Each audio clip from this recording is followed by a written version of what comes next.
2025 ಏನು ಹೇಳಲಿ ನಿನ್ನ ಬಗ್ಗೆ? ಹೇಳಲಿಕ್ಕೆ ಭಾಳಷ್ಟಿದೆ.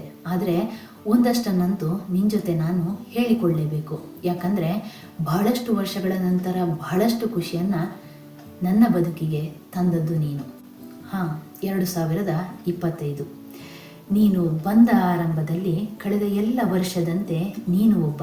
ಹೀಗೆ ಬರ್ತೀಯ, ಹಾಗೆ ಹೋಗ್ತೀಯ, ವ್ಯತ್ಯಾಸವೇನೂ ಇಲ್ಲ ಅಂತ ಭಾವಿಸಿದ್ದೆ. ಆದರೆ ನನ್ನ ಬದುಕಿನ ಉದ್ದಕ್ಕೂ ಎಂದೂ ಮರೆಯದ ವರ್ಷವಾಗ್ತೀಯ ನೀನು ಎಂಬುದ ಅರಿತಿರಲಿಲ್ಲ ನಾನು. ಬಹಳಷ್ಟು ಬಾರಿ ಅನುಭವಕ್ಕೆ ಬಂದಿದೆ. ಏನು ಇದೆ ಅಂತ ಹುಡುಕ ಹೊರಟಾಗ ಅಲ್ಲಿ ಏನೂ ಇರುವುದಿಲ್ಲ. ಏನೂ ಇಲ್ಲ ಅಂತ ಖಾಲಿಯಾಗಿ ನಡೆದ ಹಾದಿಯಲ್ಲಿ ಬಹಳಷ್ಟು ನಮಗಾಗಿ ಕಾದಿರ್ತವೆ ಅಂತ. ಅಂತಹದ್ದೇ ಒಂದು ವರ್ಷ 2025 ನೀನು ನನಗೆ. ಪ್ರತಿ ಹೊಸ ವರ್ಷ ಬಂದಾಗಲೂ ಬದುಕಿನಲ್ಲಿ ಹೊಸದೊಂದು ಹುರುಪು, ಹೊಸದೊಂದು ನಂಬಿಕೆ. ಆದರೆ ಆ ವರ್ಷಗಳು ಅದೆಲ್ಲವನ್ನ ನಮ್ಮೊಳಗೆ ಕೊನೆಯವರೆಗೆ ಉಳಿಸಿಕೊಡುತ್ತಾ ಖಂಡಿತ ಇಲ್ಲ.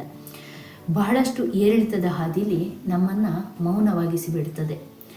ಹಾಗೆಂದು 2025 ನೀನು ನನ್ನ ಮೌನವಾಗಿಸಲಿಲ್ಲ ಅಂತಲ್ಲ, ನೀನು ನನ್ನ ಕುಗ್ಗಿಸಿಲ್ಲ ಅಂತಲ್ಲ. ಪ್ರತಿ ವರ್ಷದಂತೆ ನೀನು ಕೂಡ ನನ್ನನ್ನು ಬಹಳಷ್ಟು ಬಾರಿ ಮೌನವಾಗಿಸಿದ್ದೀಯ, ಬಹಳಷ್ಟು ಬಾರಿ ಕುಗ್ಗಿಸಿದ್ದೀಯ, ಬಹಳಷ್ಟು ಬಾರಿ ಬೀಳಿಸಿದ್ದೀಯ, ಬಹಳಷ್ಟು ಬಾರಿ ನೋಯಿಸಿದ್ದೀಯ. ಮಾತ್ರ ಅಲ್ಲ, ಬಹಳಷ್ಟು ಬಾರಿ ನಗಿಸಿದ್ದೀಯ, ಬಹಳಷ್ಟು ಬಾರಿ ಮತ್ತೆ ನನ್ನನ್ನು ಎದ್ದು ನಿಲ್ಲುವಂತೆ ಮಾಡಿದ್ದೀಯ. ಇದೇನಿದು? ಹಾಗಾದರೆ ಪ್ರತಿ ವರ್ಷದಂತೆ ನಾನು ಕೂಡ. ಯಾಕಂದರೆ ಪ್ರತಿ ವರ್ಷದಲ್ಲೂ ಇದೆಲ್ಲವೂ ನಿನ್ನ ಬದುಕಿನ ಭಾಗವೇ ಅಲ್ಲ, ಮತ್ತೇನಿದೆ ನನ್ನಲ್ಲಿ ಹೊಸದು ಅಂತ ಕೇಳ್ತಾ ಇದೆಯಾ 2025? ಹಾಗಾದರೆ ಕೇಳಿಲ್ಲಿ. ಹೌದು, ನೀನು ಬಂದದ್ದು ಹಾಗೆ ಪ್ರತಿ ವರ್ಷದಂತೆ. ಆದರೆ ನೀನು ಹಾಗೆಯೇ ಉಳಿಯಲಿಲ್ಲ ಪ್ರತಿ ವರ್ಷದಂತೆ. ಬಹಳಷ್ಟನ್ನು ನನ್ನಿಂದ ದೂರ ಮಾಡಿರುವೆ, ಯಾವುದು ನನ್ನ ಬದುಕಿಗೆ ಬೇಡವೋ. ಬಹಳಷ್ಟನ್ನು ನೀಡಿರುವೆ, ಯಾವುದು ನನ್ನ ಬದುಕಿಗೆ ಅಮೂಲ್ಯವೋ. ಬಹಳಷ್ಟನ್ನು ಕಲಿಸಿರುವೆ ನನಗೆ ನೀನು ಜೀವನದ ಕೊನೆಯವರೆಗೂ ನೆನಪಿಡುವ ಪಾಠವಾಗಿ. ಬಹಳಷ್ಟನ್ನು ಕಿತ್ತುಕೊಂಡಿರುವೆ, ಈಗ ನೊಂದರೂ ಪರವಾಗಿಲ್ಲ, ಕೊನೆಯವರೆಗೂ ಆ ನೋವು ನನ್ನ ಕಾಡದಿರಲೆಂದು. ಅತ್ಯಮೂಲ್ಯವಾದದ್ದನ್ನೊಂದು ತಂದು ಅಂಗೈಯಲ್ಲೇ ಇಟ್ಟಿರುವೆ ಜೋಪಾನ ಮಾಡೆಂದು.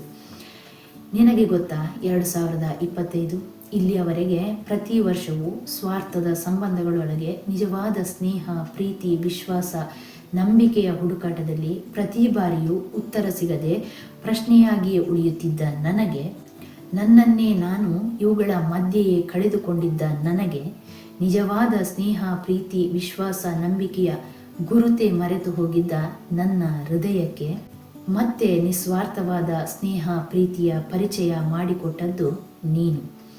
ನನ್ನನ್ನು ನನಗೆ ಮತ್ತೆ ಪರಿಚಯಿಸಿಕೊಟ್ಟದ್ದು ನೀನು. ಬಹಳಷ್ಟು ಸ್ನೇಹವನ್ನು ನನಗೆ ನೀಡಿದ್ದು ನೀನು. ನೇರವಾಗಿ ಹೃದಯಕ್ಕೆ ಇಳಿಯುವ ಪ್ರೀತಿಯನ್ನು ತಂದುಕೊಟ್ಟದ್ದು ನೀನು. ಎಲ್ಲವನ್ನ ಕಳೆದುಕೊಂಡಾಗ ಮಾತ್ರ ಸಿಗುವ ಖುಷಿಯನ್ನು ಅನುಭವಿಸಲು ಸಾಧ್ಯ. ಅಂತಹ ಅದ್ಭುತ ಖುಷಿಯನ್ನು ತಂದುಕೊಟ್ಟದ್ದು ನೀನು. ಬಹಳಷ್ಟು ಕಳೆದುಕೊಂಡರೂ ಬಗೆದಷ್ಟು ಮುಗಿಯದ ಸ್ನೇಹ, ಪ್ರೀತಿಯ ಮನಸ್ಸನ್ನು ನೀಡಿದ್ದು ನೀನು 2025. ಅದಕ್ಕೆ ಮತ್ತೊಮ್ಮೆ ಹೇಳುವೆ ನಿನಗೆ 2025 ನೀನು ನನ್ನ ಬದುಕಿನುದ್ದಕ್ಕೂ ಎಂದೂ ಮರೆಯದ ಮತ್ತು ಮರೆಯಲು ಬಯಸದ ವರುಷವಾಗಿ ನನ್ನ ಮನದಲ್ಲಿ ಶಾಶ್ವತವಾಗಿ ಉಳಿಯಲಿರುವೆ. 2025 ನಿನಗೆ ಹೃದಯ ತುಂಬಿದ ಧನ್ಯವಾದಗಳು. ಮನದಂಗಳದ ಸ್ನೇಹಿತೆ, ಹೇಳುವ ಮನಸ್ಸು ನನ್ನದು, ಹೇಳುವ ಹೃದಯ ನಿಮ್ಮದಾದರೆ. ಜೋಳಿಗೆಯ ಇಂದಿನ ಈ ವಿಡಿಯೋ ನಿಮಗಿಷ್ಟವಾದರೆ ಲೈಕ್ ಮಾಡಿ, ಶೇರ್ ಮಾಡಿ, ಕಾಮೆಂಟ್ ಮೂಲಕ ನಿಮ್ಮ ಅಭಿಪ್ರಾಯವನ್ನು ತಿಳಿಸಿ. ಚಾನಲ್ ಸಬ್ಸ್ಕ್ರೈಬ್ ಮಾಡಿ, ಪಕ್ಕದಲ್ಲಿರುವ ಬೆಲ್ ಐಕಾನ್ ಕೂಡ ಪ್ರೆಸ್ ಮಾಡಿ. ಇದರಿಂದ ಮನದಂಗಳದ ಸ್ನೇಹಿತೆಯ ಪ್ರತಿಯೊಂದು ವಿಡಿಯೋ ನಿಮ್ಮನ್ನು ತಲುಪುತ್ತೆ. ನಿಮ್ಮ ಸ್ನೇಹಿತರಿಗೆ ಶೇರ್ ಮಾಡೋದನ್ನು ಮರಿಬೇಡಿ. ನಿಮ್ಮಿಂದ ಈ ಮನದಂಗಳದ ಸ್ನೇಹಿತೆ ಇನ್ನೊಂದಷ್ಟು ಮನದಂಗಳದ ಬಾಗಿಲುಗಳನ್ನು ತಟ್ಟುವಂತಾಗಲಿ, ಅವರಿಂದ ಮತ್ತೊಂದಷ್ಟು. ಹೀಗೆ ಈ ಸ್ನೇಹದ ಕೊಂಡಿ ಬೆಸೆಯುತ್ತಾ ಸಾಗಲಿ. ಸ್ನೇಹಿತರೆ, ಮತ್ತೆ ಭೇಟಿಯಾಗೋಣ ಮತ್ತೊಂದು ಹೊಸ ವಿಷಯದೊಂದಿಗೆ. ಅಲ್ಲಿಯವರೆಗೂ ಕಾತರರಾಗಿರುತ್ತೀರ ಮತ್ತು ಸ್ವಾಗತಿಸುತ್ತೀರಾ ಎಂಬ ನಂಬಿಕೆಯೊಂದಿಗೆ ಇಂತಿ ನಿಮ್ಮ ಮನದಂಗಳದ ಸ್ನೇಹಿತೆ HK.